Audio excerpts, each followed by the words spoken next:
I'd say the team huddle is the most important thing when you start off something very important where you need a lot of energy. And essentially that's what we did. We got everyone into one room. We got them all pumped up, ready for the opening ceremony because it's a very high energy event. The feeling in the room on the first night when we had our huddle was extremely high energy. Everyone was really excited. You know, the energy in the room when we arrived there the first night was, I think it was a mixture of kind of excitement, intensity, and nervousness. There was 41 people. We were sort of all standing on top of each other. We were excited. There was a sense of anticipation.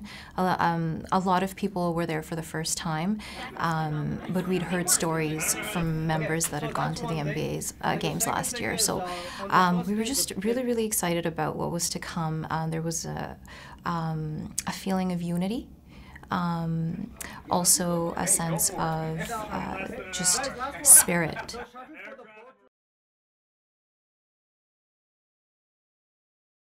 I think people get wilder and louder as the year, every year the MBA Games takes place. I remember last year being extremely loud and hectic. I felt this year was louder. I don't know if the room was smaller, if there was more participants, but it just overall just seemed very exciting. You know, the opening ceremonies were pretty overwhelming, to be honest, in a really positive way. People had kind of tried to describe it before, but it kind of didn't really register until you were there with, 750 people all dressed up in their own school colors, chanting and cheering, someone banging a garbage can. It was so loud you couldn't hear yourself talk, but the energy was amazing and contagious.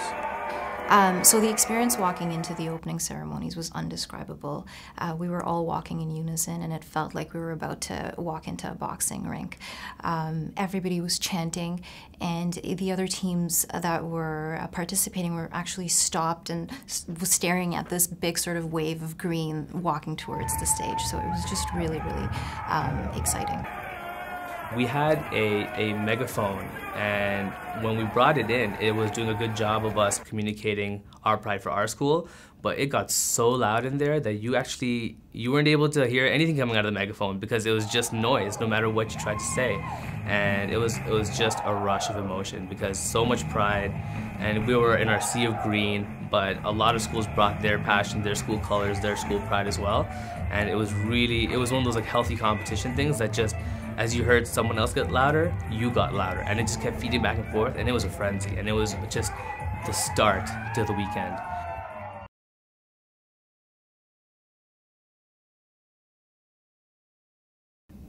The energy when we had our case competition huddle was competitive. I think everyone had their game face on and was ready to go the next day.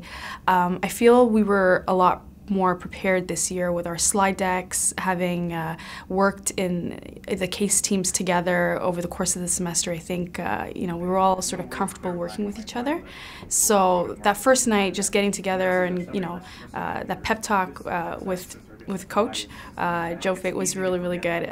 It sort of brought us together. I'd say we were, at least myself, I was pretty focused.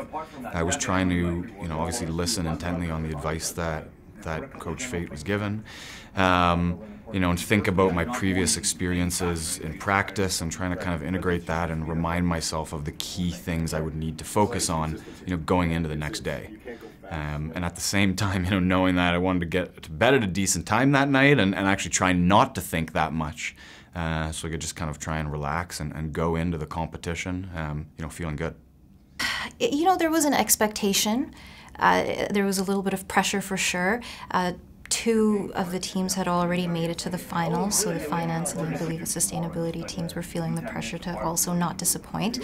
Having said that, there was a very strong sense of support, and the purpose of that huddle was actually to generate key takeaways and key strategies and learn about the experiences that the first teams had gone through. So a real sense of support, but at the same time there was definitely some pressure to perform as well.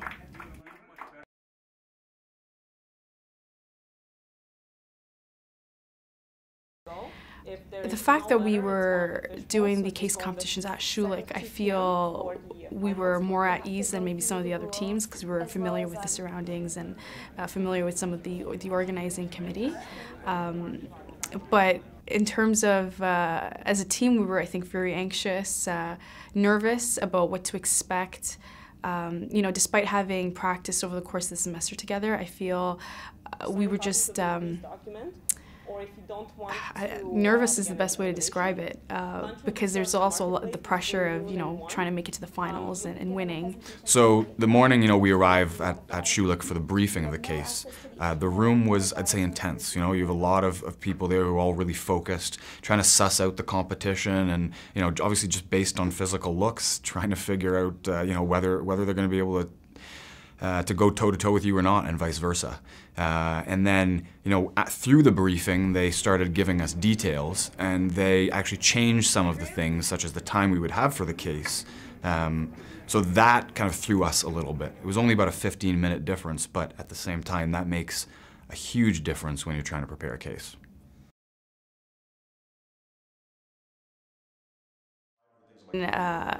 Knowing that we had 15 minutes less because of the way they set up the case.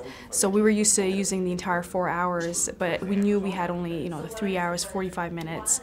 We were also not sure in terms of what time we would be presenting as a team, so we wanted to keep in mind that we would, you know, save some time or allocate some time towards presenting and practicing as a team. We definitely had a group of strong personalities. You know, I think we'd worked with each other a couple times before and had started to kind of figure out the way each person kind of likes to play a little bit. And to be honest, I think it was probably ran the smoothest out of all the practice sessions, which when you see the footage may be interesting to think about what our practice sessions were like. How we arranged the slides was a really interesting way that we sort of went about it, and it goes back to our training sessions we always had. It's the story to tell. Make sure you can't just sort of throw a slide in its place if it doesn't fit with the entire story that you had. So, I mean, the beginning and ending was sort of straightforward, but everything in the middle was based around what story we were trying to tell. For the financial model, the decision that we came to, and we use the term model loosely. What we mean by model is more that we want to understand all the components that are going to make up what we're going to make financials for. Very rough financials, as you can imagine. But basically what we were doing was just trying to decide every single area that we needed to calculate something with. What I felt with our team was that we did address issues. It was very much of a, if you have a concern, if there's something you want to bring up, if there's a directional change that you want to recommend, like bring it up. What I do feel is that, again, because you're kind of allocated to that less than 4 hour time period to be able to come up with an end result. In some instances, you might not be the best listener, regardless of who you are, because it's almost like, okay, let's just make a decision and run with it. Typically what I've seen is people do the whole majority rules, so you listen to what one individual has to say versus the other, pros versus cons, raise your hand if you agree or disagree, and kind of move on. We sort of didn't do that. It was more of a time crunch, one person giving up, and let's just move on. So I think every team kind of handles it differently based on the types of personalities you have and like how comfortable they are sort of addressing the issues.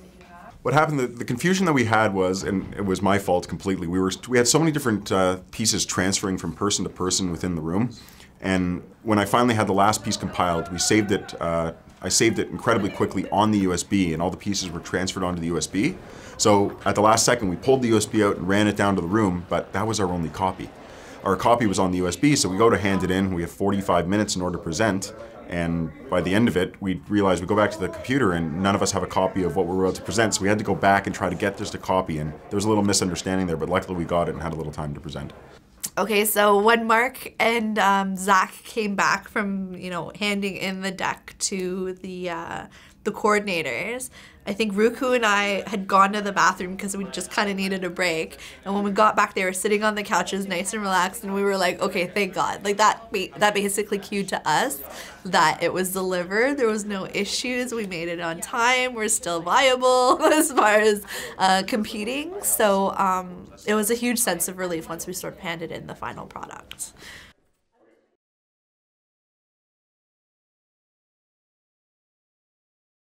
It was nerve-wracking for sure, because you know, you're presenting to industry professionals. You want to make sure that the message that you try to get across makes sense, that you have a story that is clear, that your recommendation, you know, is solving the core issue. And I feel under time pressure when you're trying to solve a case and when you're, you know, providing your recommendation, you know, you have all these ideas, and when you put it together, it makes sense. But when you actually start to present, sometimes you realize that there's loopholes in what you're trying to say.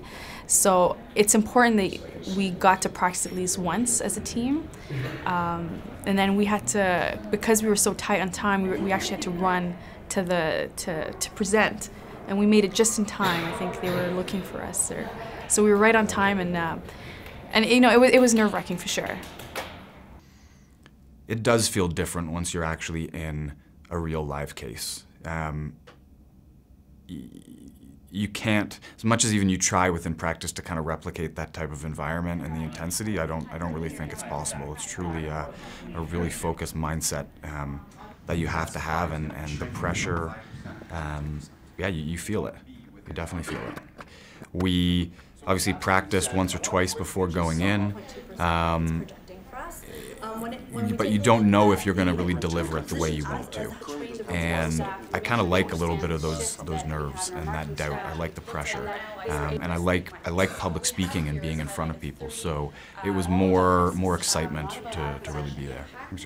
My ability to kind of remain calm in those situations is not necessarily something I'm cognizant of, but I guess I'm lucky that it happens. I've had a fair amount of experience giving big presentations to senior audiences in my work experience, and I competed at a relatively high level in hockey growing up, so I'm used to having to perform and have people rely on you under pressure. It feels like someone's just lifted this weight off your shoulder. You feel so relaxed having presented, and you know, Q&A went really well. Every single member had a chance to answer some question, and I think it was really well executed overall.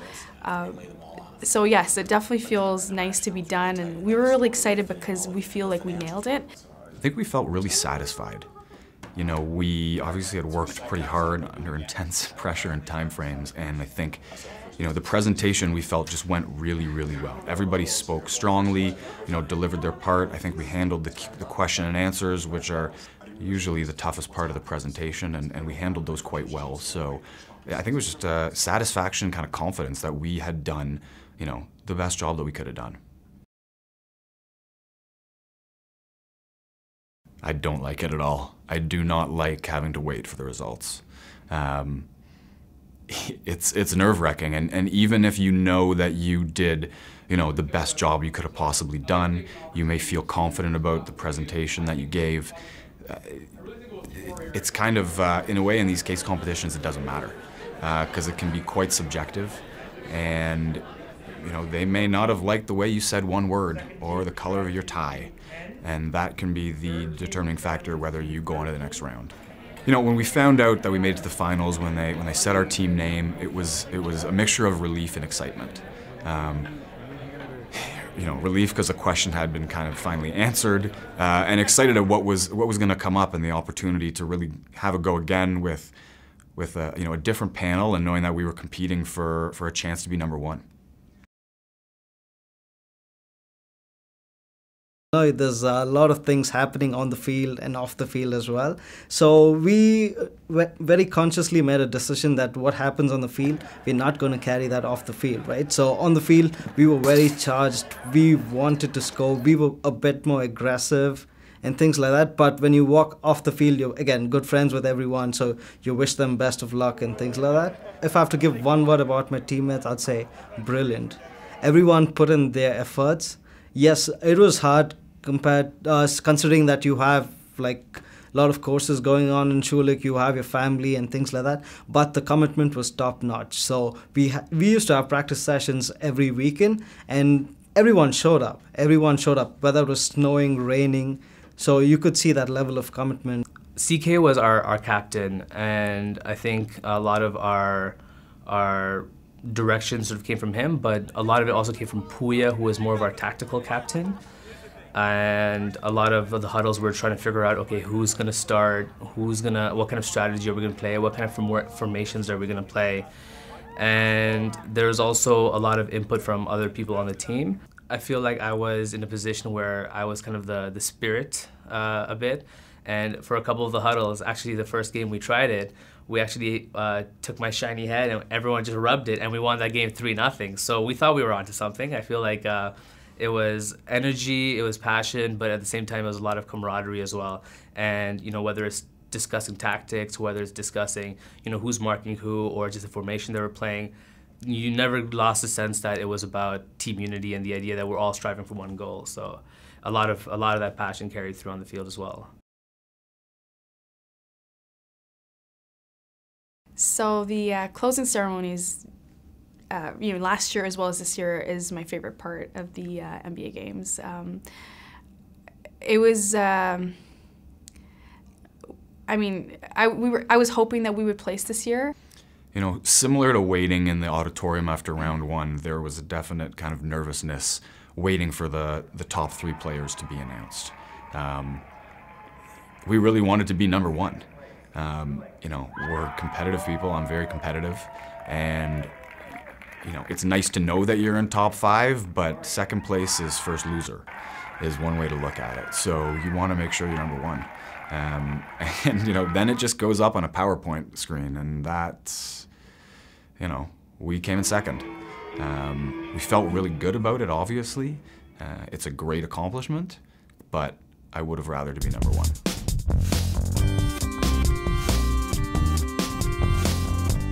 I learned a lot of things. I've made new friends. I've learned how to manage people, how to motivate, your peers for a long period of time.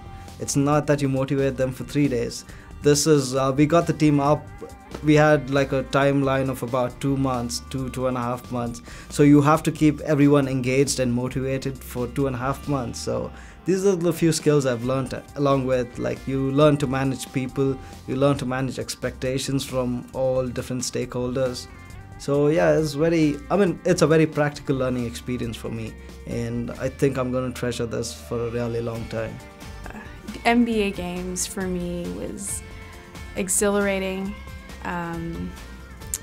nerve-wracking at times, but it was just high energy. The opening ceremonies was unlike anything I'd ever experienced as a student. It's just emotions galore, and there was so much passion, so much pride for people and their schools.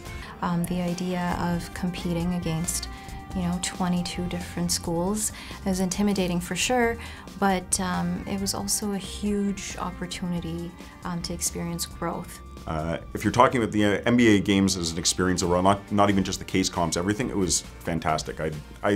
But I'm also a different personality. I love these things. I'm going on as many case comps as I can, and I love our practice sessions whenever we're sort of setting up for this. So it was just incredibly cool just to see the spirit of every single school all the time. We walked in, I think Zach mentioned it, just looking in the room, you see 100 people in suits that are all ready to do the exact same job you are. It was just a really cool experience. It's a really fun team. It's a hectic weekend. It's jam-packed with a lot of stuff. I would definitely recommend it to any student because it teaches you so much that you wouldn't necessarily learn in a classroom. Then it also teaches you from a case competition perspective how to effectively read cases very quickly to pick up the key nuggets. I think that's something that in typical MBA classes you don't learn, especially when it comes to case-based learning or case-based studying, that you definitely pick up in case comp. Probably one of the best things I've done thus far in my MBA. It's an application of everything that you've kind of learned thus far in an academic setting as well as professionally. You're surrounded by a group of people who are unbelievably kind of passionate and committed. They also want to have a good time. And, I think it's funny because you think about it and it's just a game, right? And everyone, that inherently, but it still doesn't prevent you from being competitive and caring about winning. And I think, the chance to kind of just meet different people from other schools as well as interact with people from our own program who you don't always get to see on a daily basis. was really, you know, quite unique and something I will definitely cherish.